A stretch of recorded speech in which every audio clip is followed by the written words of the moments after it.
ces conventions permettent de susciter, de faciliter, d'accompagner, de soutenir des initiatives locales. Le rôle de l'État, c'est bien sûr d'avoir des politiques nationales, mais c'est aussi de favoriser des initiatives locales. Donc je trouve que cette méthode est extrêmement intéressante et en tous les cas, elle est concrète et je pense efficace. Je suis ravie d'être ici pour une reconnaissance des actions que nous menons. Donc pour moi, c'est vraiment une opportunité. Aujourd'hui, les collectivités sont obligées de faire attention et ne dépensent pas toujours forcément l'argent pour l'environnement. Ça passe encore parfois un petit peu après. Donc voilà, là, nous sommes très contents de pouvoir commencer ces actions de liaison piétonne et d'itinéraires cyclables pour terminer ce que nous avions commencé.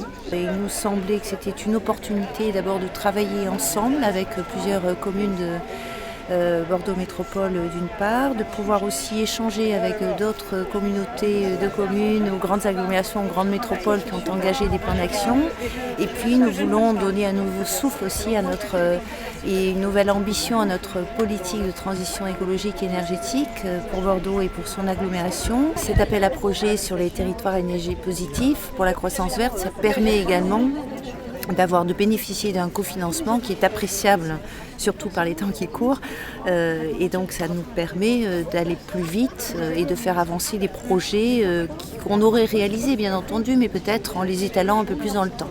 Donc c'est un gain de temps et ça nous permet encore une fois de booster. C'est un levier, vraiment un levier pour engager des projets innovants pour notre territoire.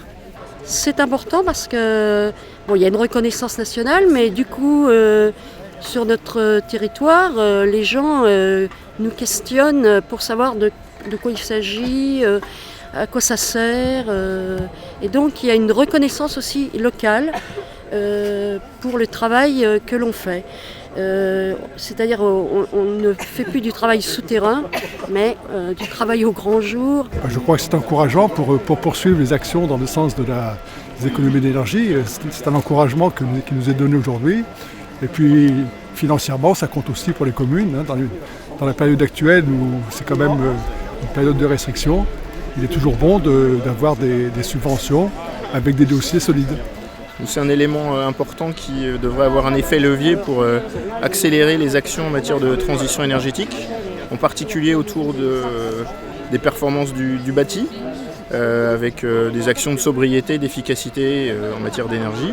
Et puis par ailleurs, une action particulière à destination de la mobilité, pour notamment accompagner par exemple la mise en place d'une flotte de vélos à assistance électrique. Je crois que notre territoire va pouvoir se lancer de manière un petit peu plus approfondie et de manière un peu plus volontariste là-dessus, puisque là nous sommes un peu les expérimentateurs de ce dossier, et demain je suis convaincu que d'autres communautés de communes, d'autres communes iront dans ce sens-là, parce qu'en plus c'est le sens de l'avenir. Je crois que l'ensemble des élus sont conscients de tout cela. Les moyens manquent souvent, là on nous aide à les avoir, et donc ça c'est vraiment important pour nous. C'est une reconnaissance intéressante parce qu'effectivement il y a des petites choses qui se font de manière séparée.